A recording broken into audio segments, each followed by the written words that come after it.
Hello. हाँ sir जी, नमस्ते। अच्छा, कैसे फोन क्यों नहीं उठा रहे बेटा? फोन सर जी, मैं मैच खेलता हूँ ना, पता तो आपको। मैच खेलते हो? हाँ। ना कल भी नहीं हाँ, फोन किया कल कई बार। कल शनिवार था ना, तो शाम का मैच रहता है। अभी भी मैच चल रहा है।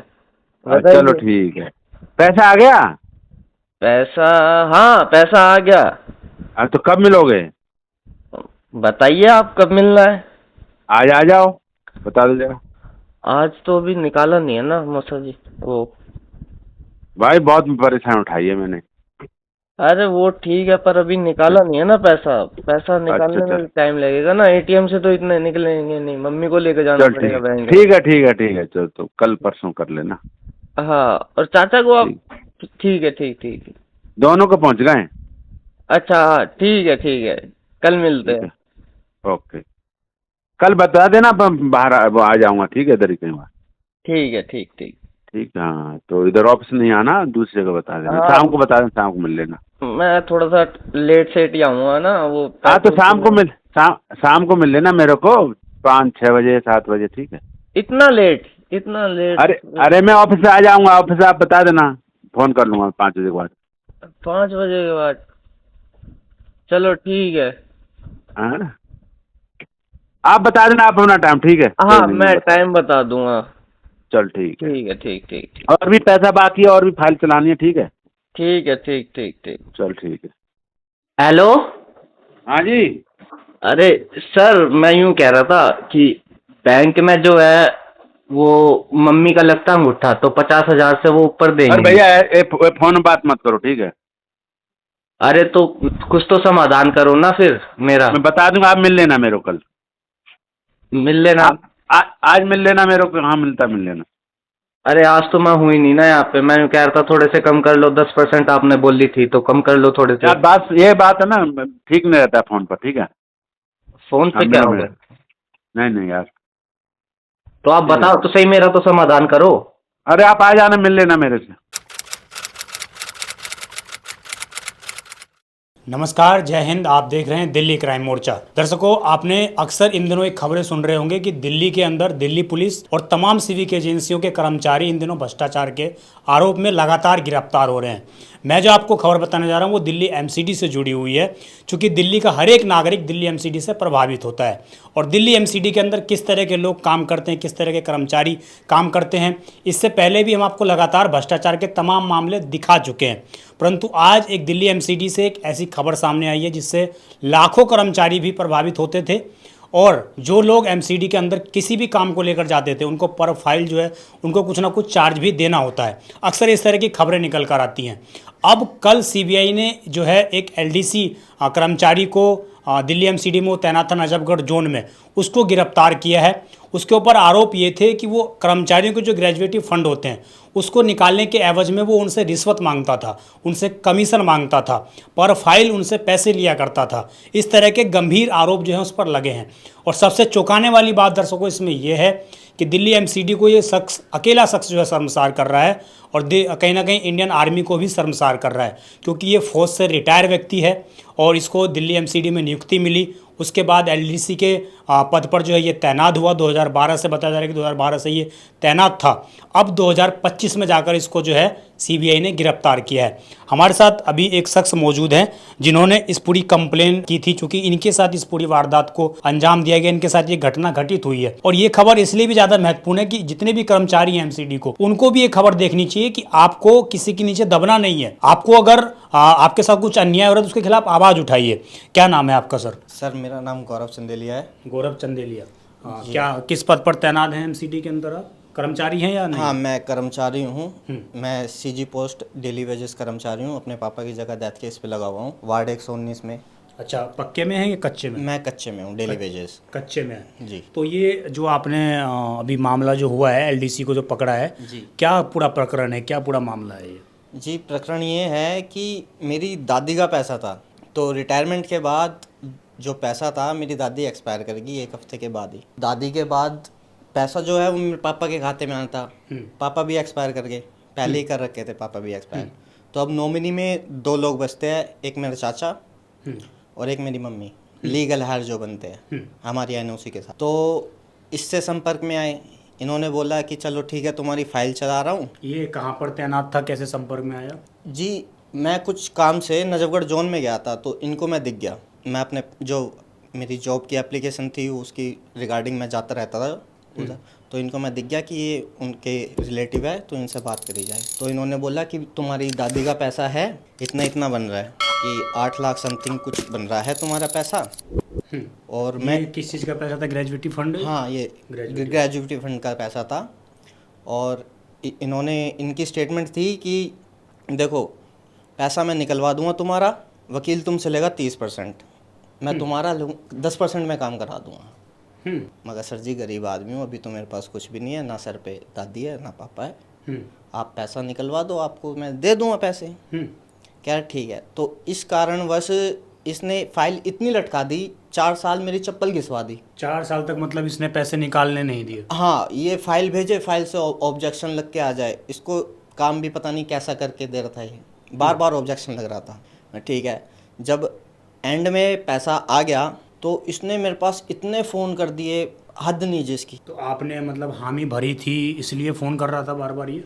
हाँ, हामी भरनी पड़ेगी, क्योंकि अगर हामी नहीं भरूँगा एमसीडी में तो फिर काम होना तो नामुमकिन सा हो जाता है। तो अच्छा, जैसे ये आपसे पैसे मांग रहा था बार बार, आपकी फाइल अटका रहा था, हाँ। किसी कारणवश कुछ चीज़ें कर रहा था, तो आपने कभी एमसीडी के कमिश्नर से, नो जोन के चेयरमैन से, तमाम यूनियनों से किसी से बात की कि मेरे साथ ऐसा कुछ डिमांड की जा रही है? जी, उनसे मैं मिलता तो ये फिर है ना, और मतलब थोड़े सख्त हो जाते हैं हमारे ऊपर, ये और काम लटकाते हैं। अगर मैं इस संदर्भ में किसी से मिलता हूँ तो ये फिर और काम लटकाते हैं। जब पैसा आ गया, इन्होंने मेरे पास फ़ोन पे फ़ोन करने शुरू कर दिए। तो मेरे जानकार है सतीश वैद्य जी, मैंने उनको बताया कि ऐसे ऐसे बात हो रही है, तो बताइए क्या करना चाहिए। तो उन्होंने फिर डायरेक्शन दी मुझे कि किसी को कुछ बताने की ज़रूरत नहीं है, कुछ करने की ज़रूरत नहीं है, तुम्हारा पैसा है, तुम्हारे पूर्वज तुम्हारे लिए छोड़ के गए, किसी को एक पैसा देने की ज़रूरत नहीं है। मैं ठीक है। तो फिर सीजीओ कॉम्प्लेक्स सीबीआई के पास हम गए। आप मैनुअली गए थे या कंप्लेन की थी ऑनलाइन आपने? नहीं, मैं मैनुअली सीधा गया सीजीओ कॉम्प्लेक्स सीबीआई के पास।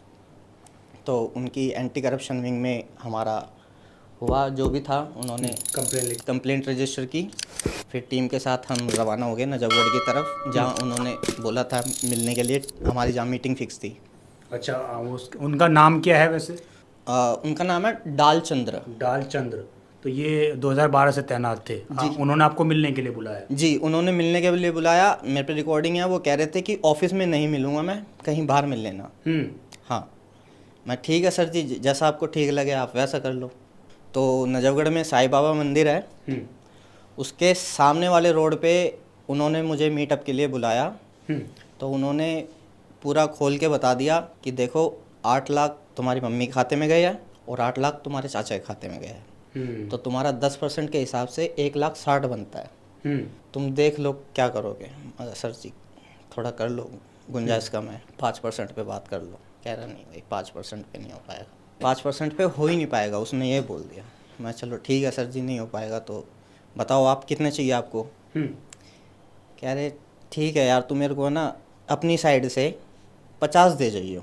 50,000 रुपये? जी, 50,000 दे जाइयो। मगर सर जी ठीक है, तो बताइए कब देने के लिए आऊँ। ये सब जो है मुझसे बोला गया था कि ऐसा ऐसा उनको बोलना है। तो उसके बाद उन्होंने बोला कि आज शाम को। मैं सर जी अब तो टाइम देख लो, बैंक भी बंद होने के कगार पे है, पैसे निकलवा के लाऊंगा तो टाइम लग जाएगा, कल सुबह मिल लेते हैं। कह रहा नहीं, अगर आज शाम तक हो जाए तो अच्छा है, शाम को 7-8 बजे जो भी है अपने आ जाना इसी जगह और बता देना मुझे। अगले दिन की बात हुई फिर? अगले दिन की बात हो रही थी ये, पर उन्होंने बोला नहीं, आज शाम तक ही मुझे पैसे दे दो, उसी जगह पे, सेम पॉइंट पे। मतलब उसका कोई लेना देना था ही नहीं, उसको कोई मतलब ही नहीं था लेने का, उसके बाद भी आपके ऊपर प्रेशर बना रहा था। हाँ। कि मुझे पैसे चाहिए ही चाहिए, चाहिए ही चाहिए। 10%। जी। फिर जो है मैं सीबीआई की टीम के साथ, उन्होंने मेरे को डायरेक्शन दी कि इस हिसाब से ऐसे ऐसे करना है। और वो गिरफ्त में आ गया? वो गिरफ्त में आ गया रंगे हाथ। वहीं पर पकड़ लिया था टीम ने उसको। जी वहीं ऑन द स्पॉट पैसे देते हुए मतलब उसको पकड़ लिया गया था रंगे हाथ।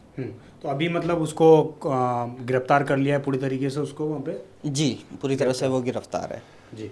तो आपने तो एक बहुत बढ़िया काम किया है, लेकिन जो लोग बाकी लोग भी शिकार हो रहे हैं, क्योंकि और भी जोन में ऐसे होंगे कर्मचारी। अच्छा, जो फाइल जाती थी वो पहले उसके पास जाना पड़ता था, बिल्कुल तभी इस फाइल पास होगी। जब भी फाइल पास होगी, क्योंकि नीचे से ऊपर फाइल जाएगी।